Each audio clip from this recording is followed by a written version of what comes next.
Welcome to our workshop on fostering self-awareness and self-management, part of the social and emotional learning. And this is brought to you by Canyon Professional Development. We are part of Grand Canyon University. Hello, my name is Cece Bosma, and I am a Canyon PD K-12 Professional Development Manager. I have 15 years of experience in the classroom. A lot of that was spent teaching science, but I was also in self-contained classrooms in several different grades, K-8, as well as working with STEM education and outdoor science education. So I always like to start with a quote. It kind of gets us focused and thinking about the topic. And for this one, it is, every human has 4 endowments: self-awareness, conscience, independent will, and creative imagination. And these give us the ultimate human freedom, the power to choose, to respond, and to change. And that's brought to us by Stephen R. Covey. And I think that this is just such an important thing to consider, that we are in charge of our emotions, and we can learn ways to progress as humans, right? And we do have the power to choose. So we want to help our students understand that they have that same power. And the earlier that they learn it, the better it will be for them. And hopefully save them from lots of uncomfortable situations. So our objectives today, we want to look at developing techniques for teaching self-awareness and self-management through restorative practices. As well, we are going to learn to guide students to reflect on decisions and consequences. And lastly, we are going to review some key fundamentals of SEL and look at how we can implement those practices and use a few mock scenarios as well as coaching. So I always have this screen in my workshops, and just looking at the toolbox, I don't think we need to worry about the clock today, but looking at the toolbox, what are some tools that you can take away? So think about filling your toolbox as we go through this. And then looking at some of those ideas that will work back in your classroom. And we will get started here. So since this is virtual, the norms and expectations may not be real applicable to our situation right here, but I like to encourage teachers that you're with your students 180 days in the classroom. And so when you're building norms and expectations within those classrooms, part of helping them to manage themselves is to have them invested in the protocols. So think about including your students in the formation of norms and expectations. It's really going to help your students to have collective buy-in and to be participatory in following those norms and expectations as well. So let's start by checking in.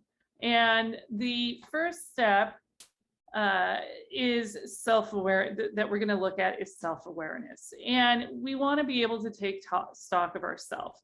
So you brush your teeth every day, and hopefully you shower occasionally. But when was the last time that you checked in on your mental state? You want to identify your emotions and your students' needs in order to be able to identify how they're doing, and in order for them to identify how they're doing. So we are learning the differences between frustration and anger. We want to recognize those links between feelings, thoughts, and actions, and adjust and respond appropriately. So as we look at what we're covering today, it comes from CASEL, and they have created the social and emotional learning competencies. And there's 5 competencies, and you can see here, we are going to be focusing in on 2 of those. And they are taught to build emotional intelligence that improves behavior, well-being, and academics. So we have self-awareness, self-management, responsible decision-making, relationship skills, and social awareness. For this, we're going to look at self-awareness and self-management. The beautiful part of SEL is that it's not just for kids. So hopefully as we go through what we're covering today, that you'll have a few takeaways that you might use personally. I know that in the last couple of years as teachers, it has been really challenging. And much of what we cover today, you can take back to your classroom and work with your students to continue to build those social and emotional learning practices. So self-awareness, who are you? I want you to just take a few minutes to write a few sentences in response to this question. Identify your emotions. How do you see yourself honestly? Recognize your strengths and weaknesses. We want to work towards growth. So pause the video and write a response. When you are finished, go ahead and continue watching.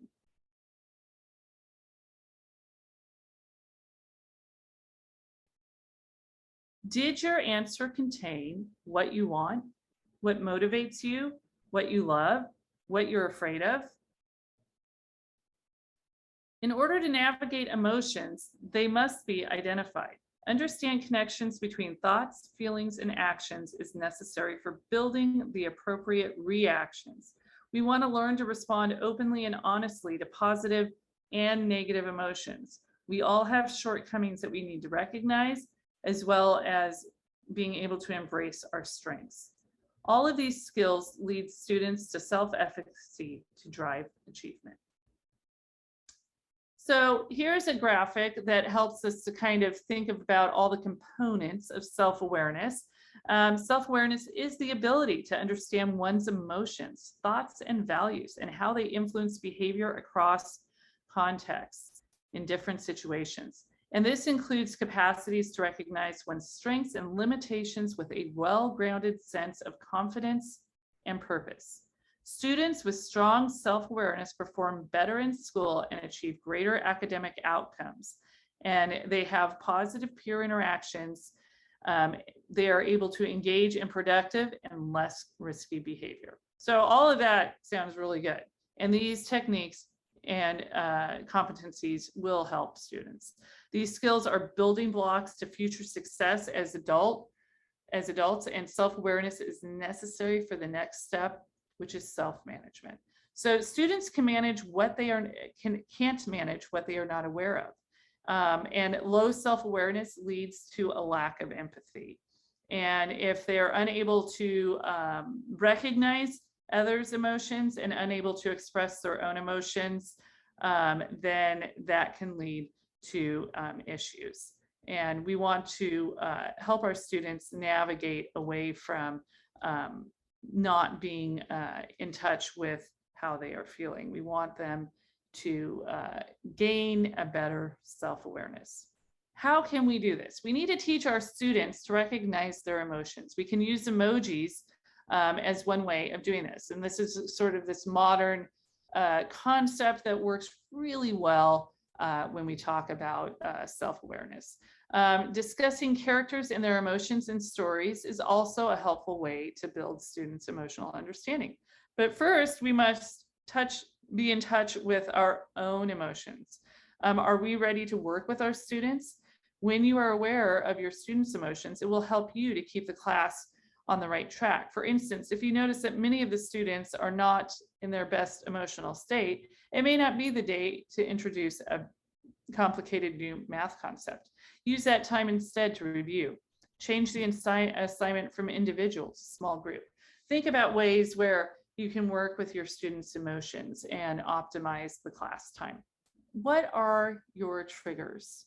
Noticing your emotions is good, but we also want to kind of consider what triggers our emotions, what makes us, what brings us to the feelings of mad, and how do we find ourselves happy?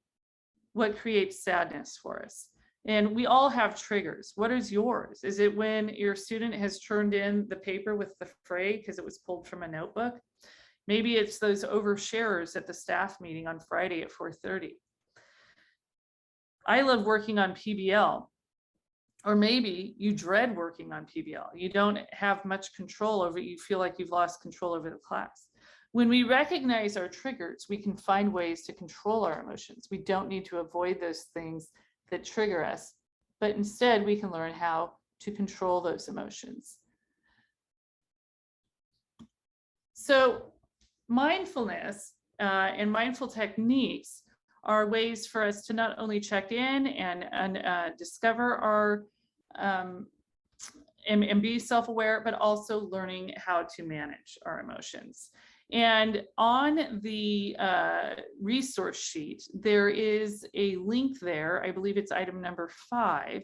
And that's a link to several videos that are great examples of using mindfulness techniques in classrooms and elsewhere, as well as just more background information. And I really strongly urge you that you go in and take a look at those videos. Looking at just breathe. Yes, we are going to be using some breathing techniques. Controlling your breathing calms your brain, and counting breaths taps into the brain's emotional control regions. And this counting of the breath through studies has shown that it causes an individual to be especially focused on their breathing. When they counted correctly, their brain activity, as shown in like an EEG, in regions related to emotions, memory, and awareness, it showed a more organized pattern versus what is normally experienced during a resting state. So these are just some of the studies that are being conducted in this area, and there's a lot of data that's showing how beneficial, even down to the cellular level, that breath and controlled breath can be for our self-control and self-awareness, as well as helping with controlling our emotions, memory, awareness, and even pain. And this quote came from David DeSalvo. So let's try some of a breathing technique. And here we have square breathing. Square breathing is one of many breathing techniques that are helpful in self-regulation. And it's important to practice often so that students can tap into it when they need it. Teachers can model this as well. Let's try a couple of rounds right now. And before we begin, I want you to plant your feet on the floor and then sit up. And give yourself a moment. You don't need to sit like military attention, just kind of sit up. And then take a moment to rest your thoughts. Oh, and I forgot to mention also, with the square breathing technique, you can encourage your students to also add sort of a kinesthetic component to it, and they can be creating a box with their finger. So you can try that as well as we go through this, and I will count you through and sort of demonstrate how you might guide this, use this technique in your class. So take a moment to rest your thoughts, and we start. So inhale, 2, 3, 4, hold, 2, 3, 4, exhale, 2, 3, 4, hold, 2, 3, 4, inhale, 2, 3, 4, hold, 2, 3, 4, exhale, 2, 3, 4, hold, 2, 3, 4. So we only did a couple of rounds there. If I was doing this with my students, I would have done, I usually did 4 to 6 rounds is usually where I landed. But consider, how did that make you feel? Do you feel a sense of calm? Did you notice yourself breathing? It can be very helpful. Here is another mindfulness technique that we can use, and it's called Take 5. It's a grounding technique. this activity not only helps us to manage our stress, but it also is helpful in us being able to be focused and aware of our surroundings and what is going on around us. So this can aid in perhaps like the design process. If you were working in STEM, you know, and students have to start creating things, and they're either maybe using the engineering design process or working on a project. Maybe it's project-based learning. And being able to be aware, it can be very active and busy, but giving time for a take 5 can help students center and focus. So this one, you would ask the students, let's take 5 things that you see. Look for 5 things that you see around you. This, you know, whether it's the tree waving in the wind out the window, your friend's notebook on the desk next to you. Think of 5 things that you see. Observe 5 things that you see. 4 things that you feel or touch. Do you feel your desk, your chair, the clothes that you have on? And 3 things that you hear. Is it quiet enough that you can hear the clock ticking on the wall? Is there a leaky faucet somewhere? Is there a student that isn't quite calmed down yet enough that you're still hearing some chatter? And then 2 things that you smell. You know, be careful after recess. This could be pretty wild. And then 1 thing that you taste. Just run your tongue through around the inside of your mouth. What do you taste? If it was after lunch, maybe it was that slice of Pizza Hut pizza, right? Mindfulness must be practiced. So when is it a good time to practice this with your students? At the beginning of the day is always great. If you have like an open meeting, creating a point for a mindful practice is very important. Perhaps after lunch when the students come back into the class. That's also a great time. They might be a little more restless, but it's also an impromptu, if you will, time that they see how the mindfulness techniques can bring them back into the room and settle them down. And then if you're in a class rotation situation where you're seeing different groups of students throughout the day, perhaps at the start of class, you just take a minute for a mindful moment, and literally a minute. So it's not really taking away from the class, but it's getting the students centered and ready to learn once they've come in the door, right? You want to choose the time when students are relatively calm. And do keep in mind that as you start this practice, as with so many things, especially with the younger ones, well, the older ones too, why not, right? They might feel uncomfortable. And at first they're probably going to show, they're going to have those giggles and awkward responses. But give them a little grace. They will get used to it. And once they try the practice and start really doing the practice, they will see the benefits of it and they will settle in. So it might be bumpy the first day, week that you're doing these practices. It does get better. Give it time. It does take time. But be sure to intentionally practice, because if we wait till our emotions are triggered and we're extremely upset and then say, hey, just breathe, it's too late. We want that to be almost like muscle memory, that it is been practiced so frequently that they can go, oh yeah, that thing, and they can do it and start to feel the effects, the calming effects of their breath. Here is one more breathing technique that we could use. This is dragon breath breathing. And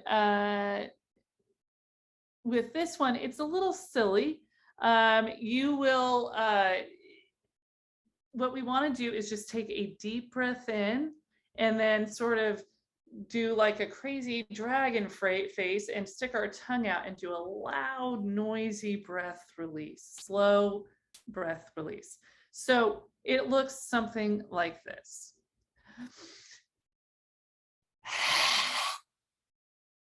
And it's a little funny, and the kids will giggle, and that's good. We want them to be engaged, right?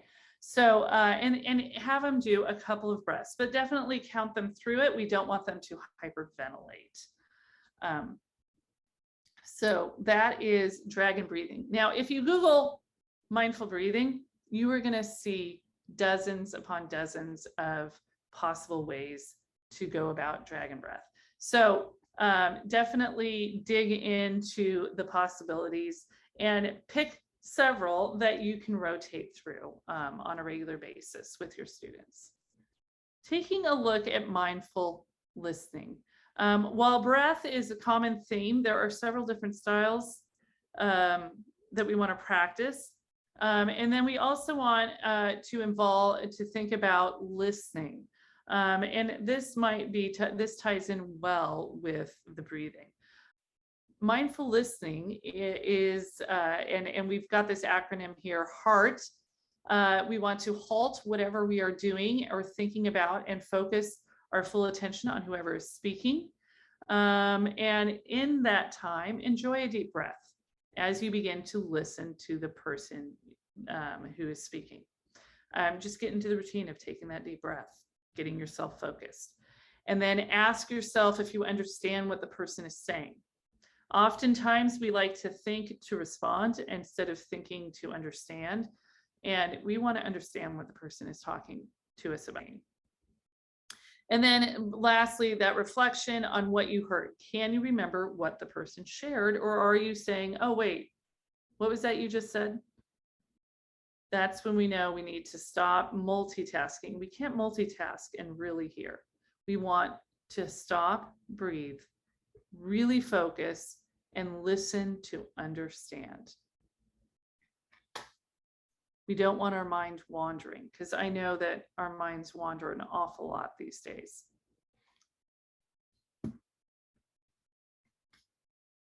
So there are several ways to incorporate mindfulness in our classroom. We can do that through mindful movement.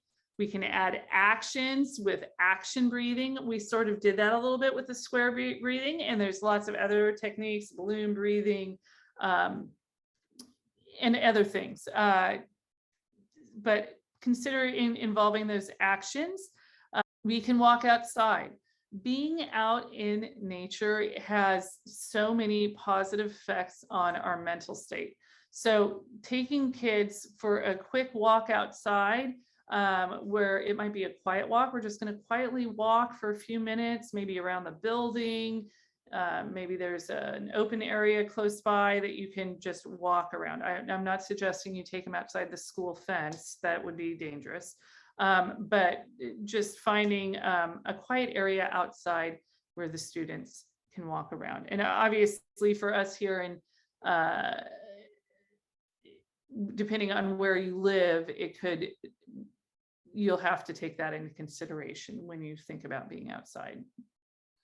The weather could be too hot or too cold, perhaps. And then we have intentional art. We can have our students making cards for each other, understanding and employing that empathy piece. And stretch and balance in the classroom is such a great thing to do. Having them stand on one foot for a few seconds and then the other foot, learning how to, and that will help them to improve their balance. And then we also have Go Noodle, which is a web application, I believe. And it's kind of geared for K-5, I believe, but there might be some things that you can get off there that you'll use with older students, but it's a great mindful moment application where it has all kinds of different things that students can do to get themselves refocused and ready for working, right? All right. And then journaling. I can't tell you enough how important journaling is. This is what got me through my tumultuous high school years. And I don't consider myself a writer. I never really liked to write, but I kind of started this and it definitely helped. I found that putting my thoughts into writing really helped me work through my emotions and move on. And so while free writing can be helpful, we're leaving that up to the students. So sometimes it might be important that we give our students some prompt and sort of, if you will, have to kind of get them thinking about writing, and then maybe they'll take it off on their own and do their own journaling at home. But you can give your students prompts for free write and response. And, you know, low stakes, but these are just a few of the ideas that we can do here. We've got, you know, what unique qualities do you possess? Write about a time when you achieved a goal. How did that make you feel? Start to really think about those feelings. What qualities do you possess that make you a strong person? Sometimes kids are kind of dwell on the negative. Let's get them thinking about the positives in their life. What do you do if someone is sad or upset? Sometimes it's hard for them to think about their own sadness and upsetness. So having them look at it through the lens of someone else can often be a way of framing those ideas that is less complicated for the students, less not threatening, but it doesn't make it seem like such high stakes. And here we have our takeaway. So based on all of these different mindfulness techniques that we've talked about today, in order to not only help us recognize our emotions and build that self-awareness, but also control those emotions. What are some takeaways that you have? Jot those down in your notes. Think about what you can take back to your classroom. Now let's move to self-management. And as you can see, these two are definitely not mutually exclusive. With self-awareness comes self-management. So what is self-management? Self-management is the ability to effectively manage our emotions, thoughts, and behaviors in different situations. And this includes managing stress, delaying gratification, motivating yourself, and setting and working towards personal and academic goals. And students with strong self-management skills arrive to class prepared. They're paying attention. They know how to follow directions, and they're doing it. They allow others to speak without interruption and work independently with focus. Self-management comes with self-awareness. Now that you recognize your emotions, what can you do?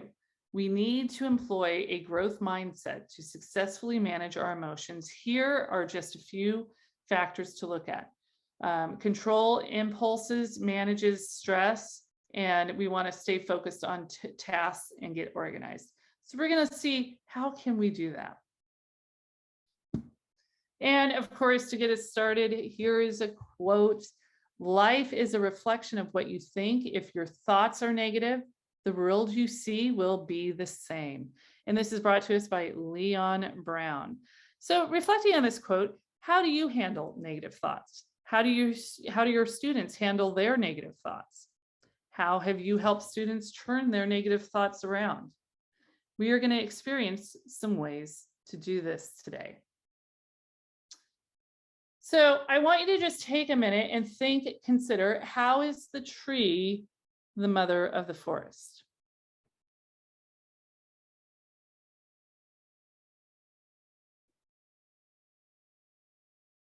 Did you come up with an answer? Perhaps you thought that the tree is the biggest plant in the forest, or that it provides shelters to animals in the forest. You might have developed other ideas, but those are just ideas. Just because the tree is the biggest doesn't necessarily make it the mother. It didn't come first, etc. Our brains develop stories about everything as a way to make sense of what is around us. We look for those connections and comparisons and begin to develop even the simplest of stories, just like the tree being the mother of the forest. I'm not sure that the tree is the mother of the forest. Sometimes the stories we develop are not the real truth. We can reframe these stories, and we can take a new perspective and create a more accurate story. So let's see how we can do that. So reframing your thoughts. We can reframe our worries and change the story. Sometimes we allow ourselves to form negative thoughts about a situation.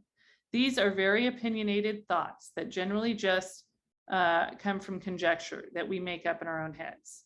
We can train our brains to reframe these thoughts. The first thing is to remember that we live in a dynamic world and we are just one small part of a much larger community. Let's take a look at how we can reframe our thoughts. So we can name a worry floating around in our brain. What is that worry telling us? Let's break it down and see if that is 100% right. Is this worry truthful? Is this worry kind to those around me? Is this worry good for anyone? How can we take that worry and change it to a positive thought? So this is the technique for reframing your thoughts. And we are going to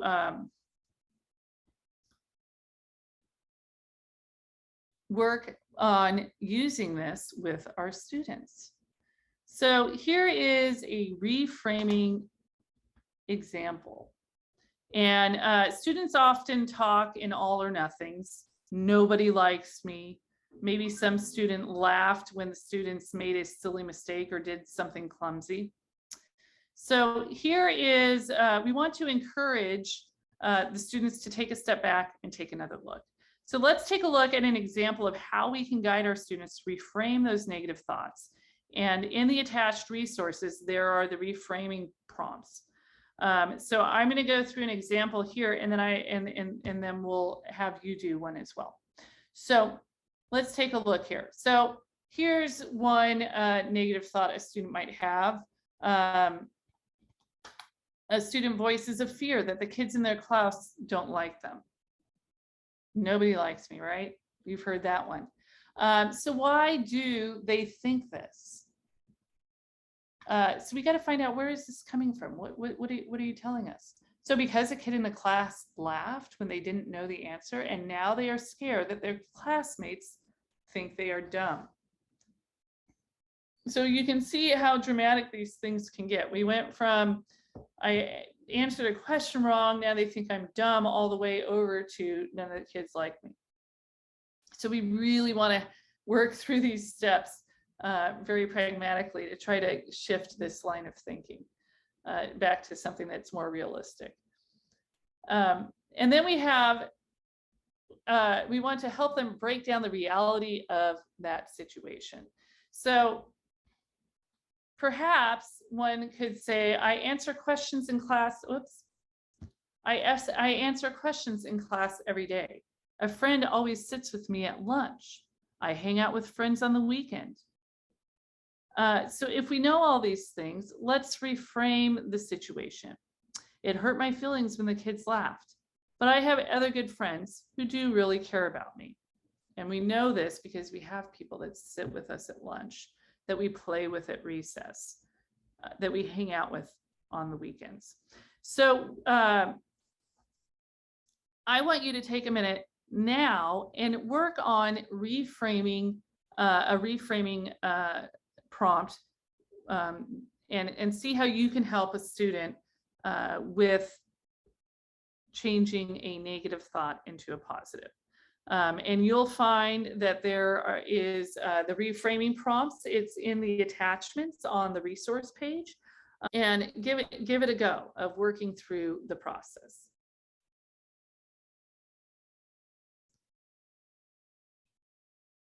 And this is another practice that you can model for your students. Look for those real life impromptu experiences that come up in class.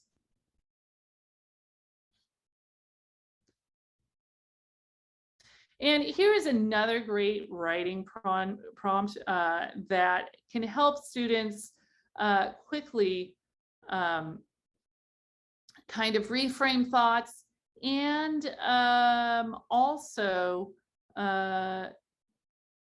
get students thinking about their emotions and how they can manage them. So the rows is so they cover all of these: the R, the B, the T, and the L. So with the rows, they need to think, write down something positive. This could be like a journal prompt. Write down something positive that happened to them. A thorn could be something that they need help with. And the bud is something that they're looking forward to in the next week. And then a leaf is, how can I turn a thorn into a rose? How can I turn something that I need help with, something that hurt me, into a positive? So that really gets students thinking about how they can take control of their emotions and of what's happening to them, that they are in charge, right? And this is a very short-term activity, so it's something where they're only looking a week ahead, a few days ahead. It's not supposed to be a super long term, like when you look at that leaf. That leaf should be something that's going to happen within the next week. And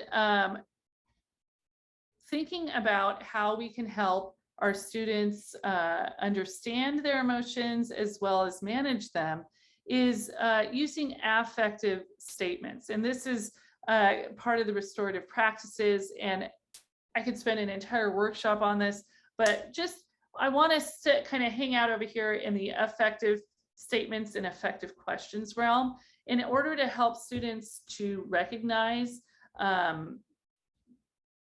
the effect of their behavior on others.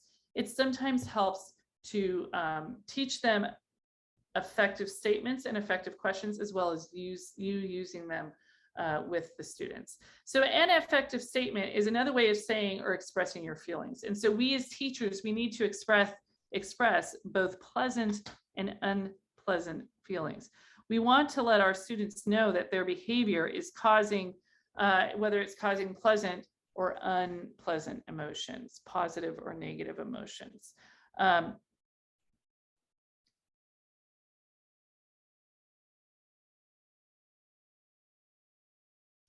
Talking about feelings is important for both teachers and students, and effective statements share that impact of the students' actions. So we want our students to understand the effect of their behavior rather than just reprimanding them. So we should be sure to share both positive and negative feelings. I haven't shared much about the importance of relationship building in this particular workshop, but it is definitely integral to creating a cohesive environment in your classroom. But it is a very important part of building your classroom atmosphere. So effective statements are a part of that. One way this looks like an effective statement: if a student does really well on their test and it shows that they studied, instead of saying, "Hey, great, John, good job," tell them that, "John, I am so excited that you studied for this test and really did well." Being specific, sharing those emotions is going to make a huge impact on the student. And likewise, if we come across a situation where a student is doing something that is upsetting us, instead of saying, "Hey, John, you shouldn't slam the door like that," instead, maybe say, "Hey, John, I was extremely startled and it really threw me off of my focus when you slammed the door." And it gets John thinking about the effect of his behavior on other people. And hopefully we can start to cultivate empathy with our students by using these affective statements and affective questions. And we can even start to teach our students how to use affective statements and questions with each other. So it's a huge benefit to start really thinking about our emotions and being able to express them. And we also want to look at self-regulation. So self-management is 99% proactive. So let's look at the strategies that prevent distraction and undermining behaviors, etc. And self-management does require practice. The act of managing our thoughts and feelings are to enable goal-directed actions. So what is self-regulation? Self-regulation is not the same as self-control. Self-regulation looks at the underlying factors of self-control and addresses surface level behavior. And then self-regulation supports self-control. It addresses the behavior and is non-judgmental. Whereas when we talk about self-control, it's kind of it lies in a very judgy place. Self-control alone judges a person by their behavior, and we don't want to judge a person's entire being by their behavior. So self-regulation includes a social context of self-control as an individual focus, but it is not the same. And here is one more quote for us. Studies have shown that self-regulation isn't about the child having sheer willpower to control impulses, but instead we want them to have lots of strategies to help them regulate those impulses. And that came from the Nurture and Thrive blog. So why are we doing this? Why don't we just tell them, hey, control yourself? Because there's lots of that's really hard to just do. Instead, and even we as adults, the reason that we can control ourselves is because we do have these coping mechanisms, these ways of checking ourselves and refocusing, right? So we want to help our students with that as well. And this is foundational to a functional classroom. So self-regulation is about managing stress to successfully engage in life. Children must be explicitly taught self-regulation strategies. And it only takes a few minutes a day, and you can incorporate your practice into your morning routine, transitions, after lunch, and closing.